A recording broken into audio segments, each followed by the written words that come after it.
I'm Fei Kwan and you're watching It's About Youth, where today we'll be looking at period poverty, also known as the lack of access to menstrual products, as well as hygiene facilities and education.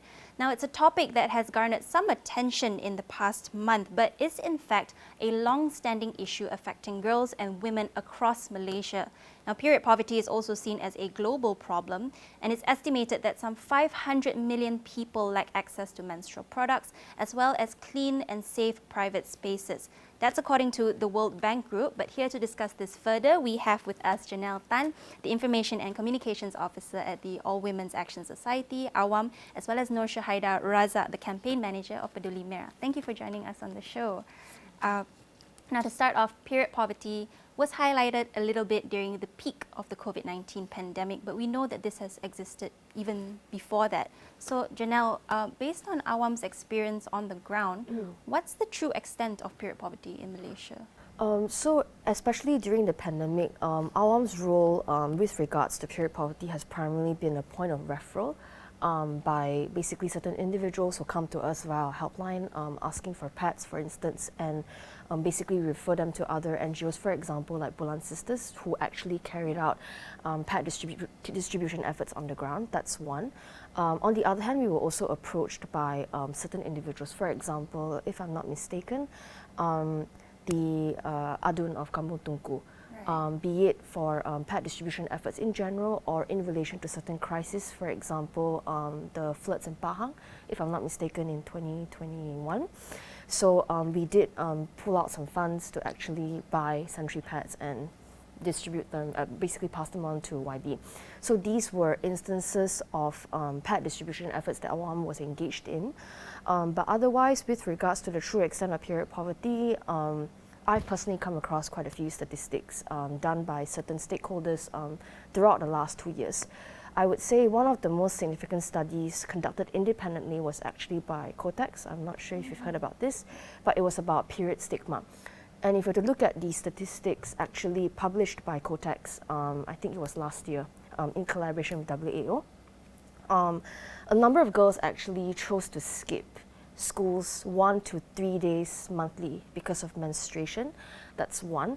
Another very significant statistic that does get to me is the level of discomfort experienced by girls who are menstruating. If I'm not mistaken, it's as high as 54% out of the number of respondents, and it was 900 plus respondents consisting of girls aged 10 to 24, if I'm not mistaken, in the study. So this, for example, does portray or does give us a glimpse into the extent of period poverty in this country. And from the statistics that I've highlighted, you'll be able to see that, yes, a lot of news articles, especially over the last 2 years, they've highlighted stories about lack of access to sanitary pads. Yes, that's a very crucial dimension of period poverty. But what many may not be as aware of is that there are other dimensions of period poverty, and the other dimension is actually the lack of education or lack of awareness about menstruation, and most importantly, how to manage them in a dignified way. So, yeah. Okay, I'd like to touch on the lack of awareness a bit, but from these statistics as well, it's always mentioned that period poverty largely affects the poor and marginalized communities. Nursyuhaidah, perhaps you could paint a picture of the real situation here. Do you have any examples of our girls and women going through the extra lengths to cope with their periods?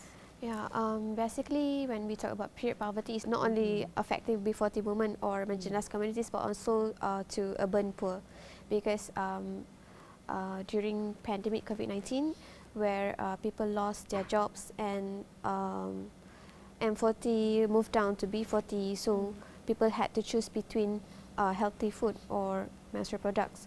So in Peduli Merah, we received one story. This woman had to starve herself because of period poverty, and some others had to use baby diapers as an alternative of pad, and this is actually happening in our society. If I were to add on to the story that Nursyuhaidah mentioned, the B40 women, including those who have fallen from the M40 category, is one. There are other marginalized groups that may not be as talked about. So the East Malaysian indigenous communities, for instance, if I'm not mistaken, did come into the spotlight, I think at least 3 years ago, prior to the pandemic, about using, for example, old newspapers and coconut husks and banana leaves as pads, alternatives.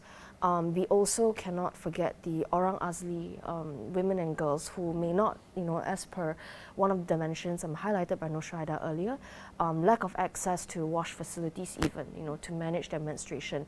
We cannot also forget women and girls with disabilities. This one is a very heterogeneous or rather diverse community, because depending on the nature of your disability, you will experience unique challenges in managing menstruation, whether it's, whether it's even something like you and I take for granted, like knowing how to use a sanitary pad. If it's a woman or a girl who is mentally disabled, who may need to rely on caretakers or guardians, to manage their daily lives, they will not be able to understand maybe how to even use a pad, and so you will need and you need the help of caretakers to do it.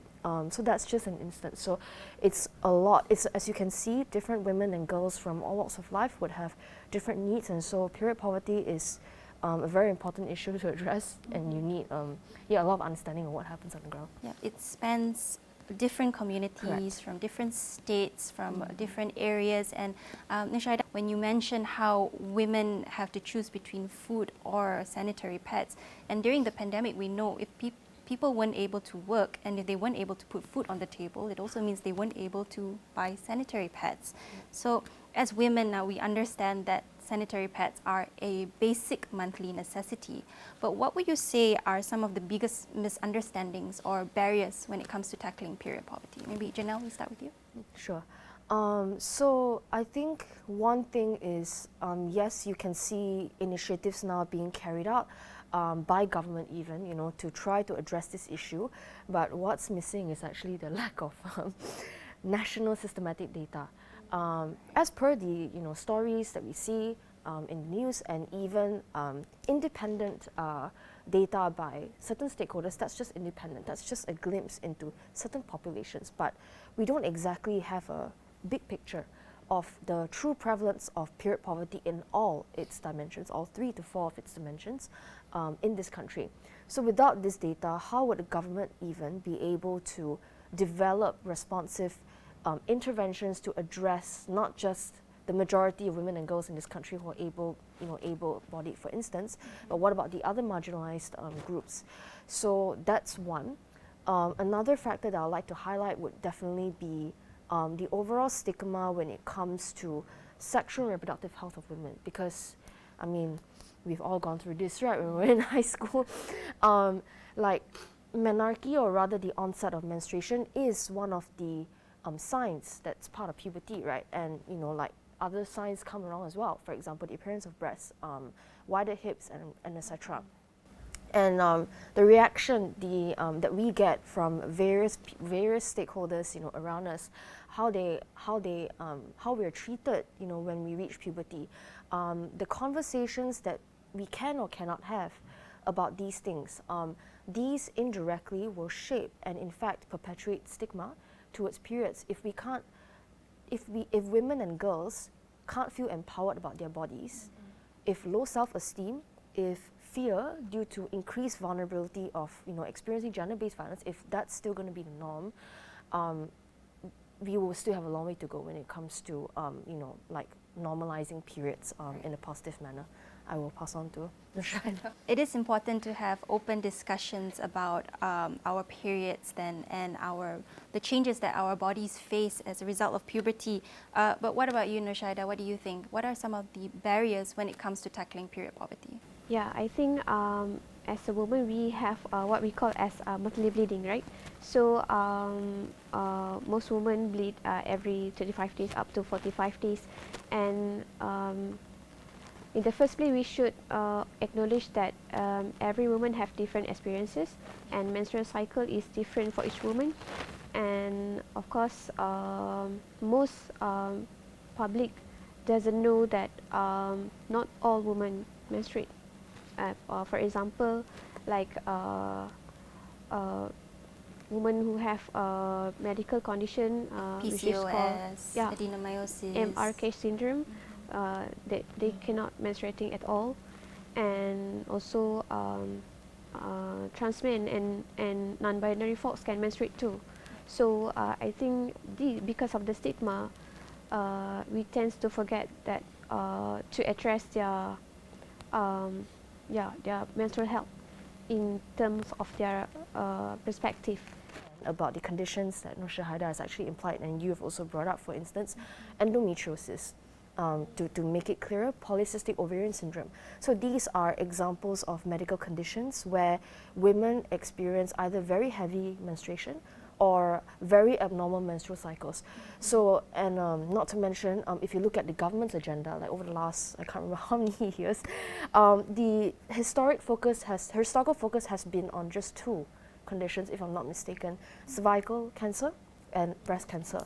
But you don't see endometriosis. Endometriosis is actually a lot more prevalent than we think. It is, and PCOS as well. I think 1 in 5 women face it. But it's not in the government's agenda. So at the same time, this may be one of the key barriers to enabling the public to understand the relationship between these conditions and our menstruation, which is a very normal bodily function. So yeah, this is what I wanted to add. Now, when it comes to the government, on that note, the Health Minister, Dr. Zaliha Mustafa, has announced an initiative to tackle period poverty by providing free sanitary pads, starting with her office.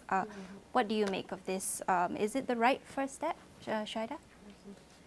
Yeah, I think it's good. It gives a signal that period poverty got attention from Health Minister, because period is also about menstrual health. However, I think the most urgent place that should take place is at detention centres, because there have been reports that female migrants is not being provided sanitary pads and also menstrual health when they are detained. Yeah, the detention centres is definitely a very important entry point to provide these menstrual products. But at the same time, I also have to say that the government does have to start looking into the issue of refugee and asylum seekers in general. That's another whole topic of its own. With regards to what Nursyuhaidah mentioned earlier about the positive side to this initiative, I would like to add on to a little bit of that. So we perceive it to be a very positive initiative because in light of the previous government, the initiatives that they have undertaken, by that I'm referring to gender responsive budgeting and to some extent gender mainstreaming. So to briefly explain these terms, that means that the government is trying to commit to, when it comes to any issue, to try to look at it using a gender lens. To, in that sense, that will help the government understand and respond to the needs of women and girls better. Because, I mean, the needs of women and girls in certain areas of life would be a lot more unique compared to men and boys, for instance, right? So it's crucial that the government adopts this gender lens. And so in my humble opinion, when the Minister of Health steps out and tells the public that she would like to put sanitary pads in her ministry's toilets for her colleagues and her subordinates, it's a positive sign that she is trying to address the needs of her subordinates and etc. And we hope that this would be swiftly emulated by the other government ministries. And because the Ministry of Health is also a workplace, so we're hoping that this will be swiftly emulated by the other sectors, especially the private sectors, workplaces as well. Because period poverty, yes, if you go back to all the dimensions, it's about lack of access to sanitary pads, access to wash facilities, and also being able to manage menstruation in a dignified way. And that, the last dimension, requires eradicating stigma. Now, we'll touch more on that in a bit, but first let's head for a quick break. Stay with us.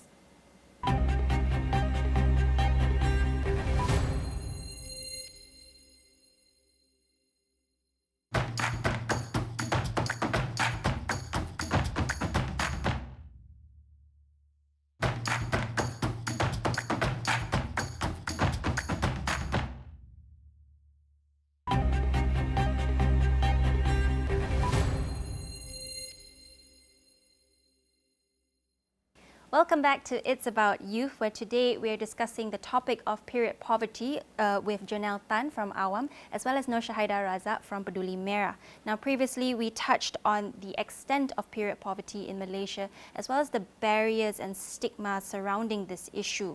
Peduli Merah has outlined 11 demands for Malaysia to tackle period poverty. Nursyuhaidah, I'd like to dive into it. One of the demands is to ensure schoolgirls are not left behind in their studies. Could you perhaps elaborate a bit on this? Actually, we are actively engaged with a group of students in Sabah. From them, we learned that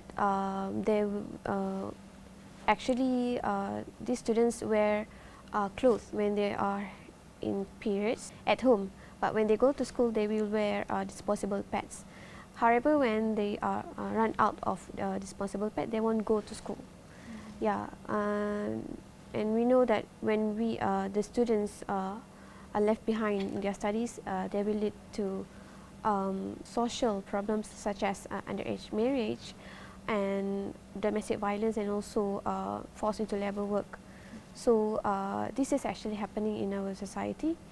So this is why we release 11 demands for government to tackle this period poverty. In a very the repercussions of it would actually widen the gender gap as well, leaving our schoolgirls behind, leaving our women in the workforce behind. And you know, we've touched on this a little bit in the first half, where there is this stigma when it comes to talking about our periods, and a sense of shamefulness when, especially among schoolgirls, even though half of the population face having their periods. So where and how can we begin to encourage more discussions around menstruation? Jernell? Proper discussions in one way or another, informal context of learning, that may more or less take place in secondary school.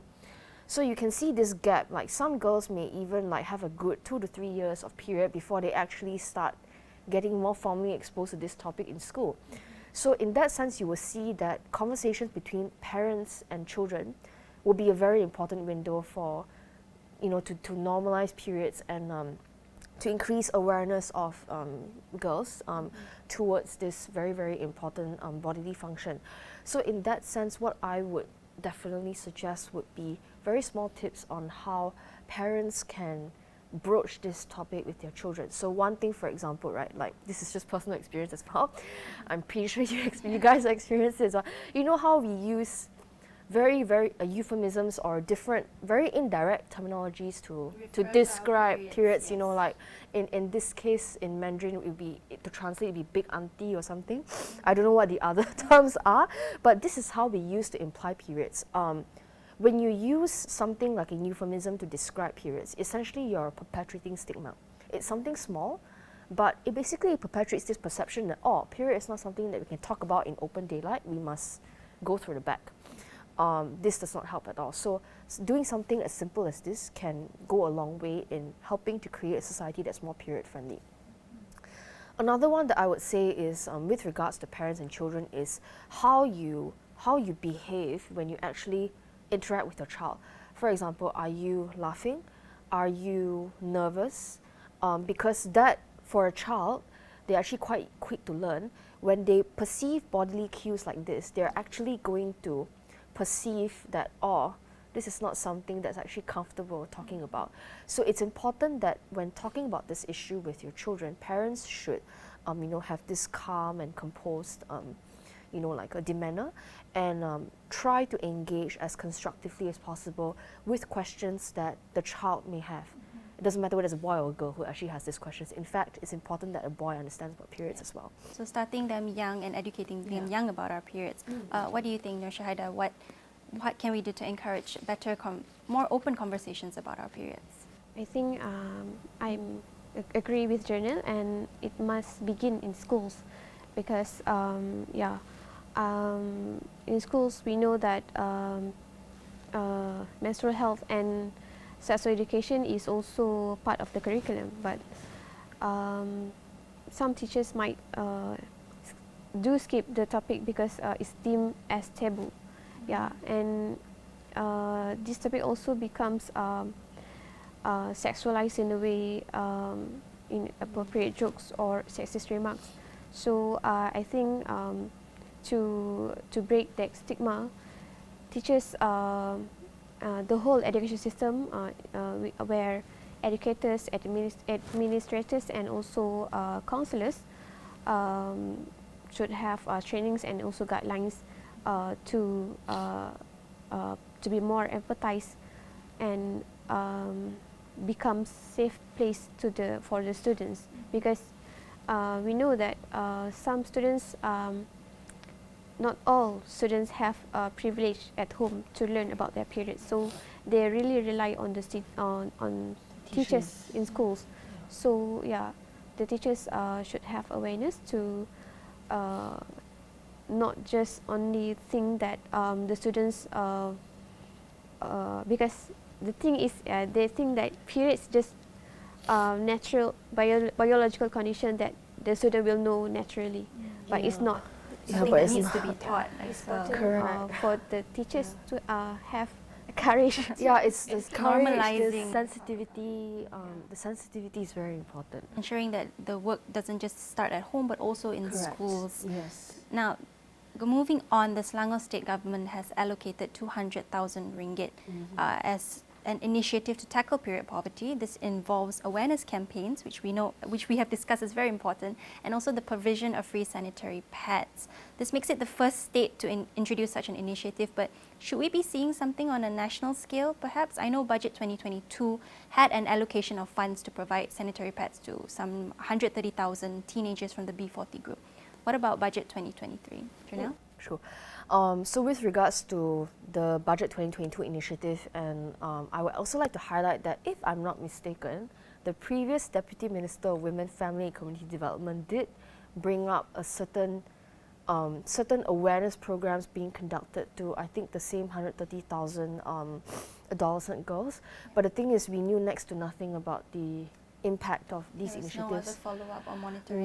No. We've actually raised, when the Budget 2022 was tabled, the Gender Budget Group, basically the Gender Budget Group is a coalition consisting of various women's rights, NGOs and non-profits who are invested in making sure that the government adopts this gender lens when it comes to tackling various issues. So we did bring up, among the questions that we did bring up shortly after Budget 2022 was tabled, was that what was the criteria by which the government used to select the 130,000 adolescent girls, for instance? What are the indicators that you're going to use to measure the impact of the awareness raising campaigns, for instance? So these questions are very important to be considered when you not only develop but also implement those initiatives, because otherwise how would you know that you're actually effectively tackling period poverty? So it's good that the Selangor government actually has the commitment to implement awareness campaigns and also to distribute free sanitary pads, but we need this transparent data and we need the regular updates. That's very important. And that comes back to lack of research and publicly available data, right? Yeah. Now, very quickly before we wrap up, apart from period poverty and talking about women's issues as a whole, it's a new year. Is there anything on your wish list that you'd like to see the government focusing on for 2023? Nursyuhaidah, let's start with you. I think government should raise minimum wage and and discard the contract system, so the rakyat will have a stable and permanent job. I think. Right. That's important. That's true. When it comes to employment for women. How about you, Jernell? I have at least 9 of them, but I'm just going to state them here.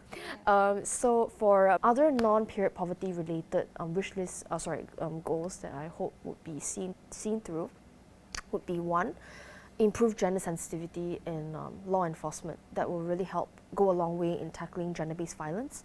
Another one would be to ensure that the anti-sexual harassment bill is implemented effectively, whether it's in the drafting of the action plan, including non-profits in the monitoring committee to oversee the implementation of the act, and to carry out effective awareness campaigns among communities to make sure that they understand your rights. So these are just, and eradicate, 2 more I'd like to mention.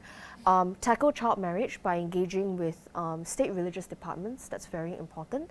Lastly, see to make sure that Malaysian mothers with overseas-born children are able to confer citizenship. Right. That is another very big issue. All very big issues, in fact. And you know, women may make up half of the country's population, but it's high time we make their issues everybody's business. Well, thank you so much for joining me on the show today. I've been speaking to Jernell Tan from AWAM as well as Nursyuhaidah Razak from Peduli Merah. You've been watching It's About Youth. I'm Fei Kwan. See you next time. Thank you.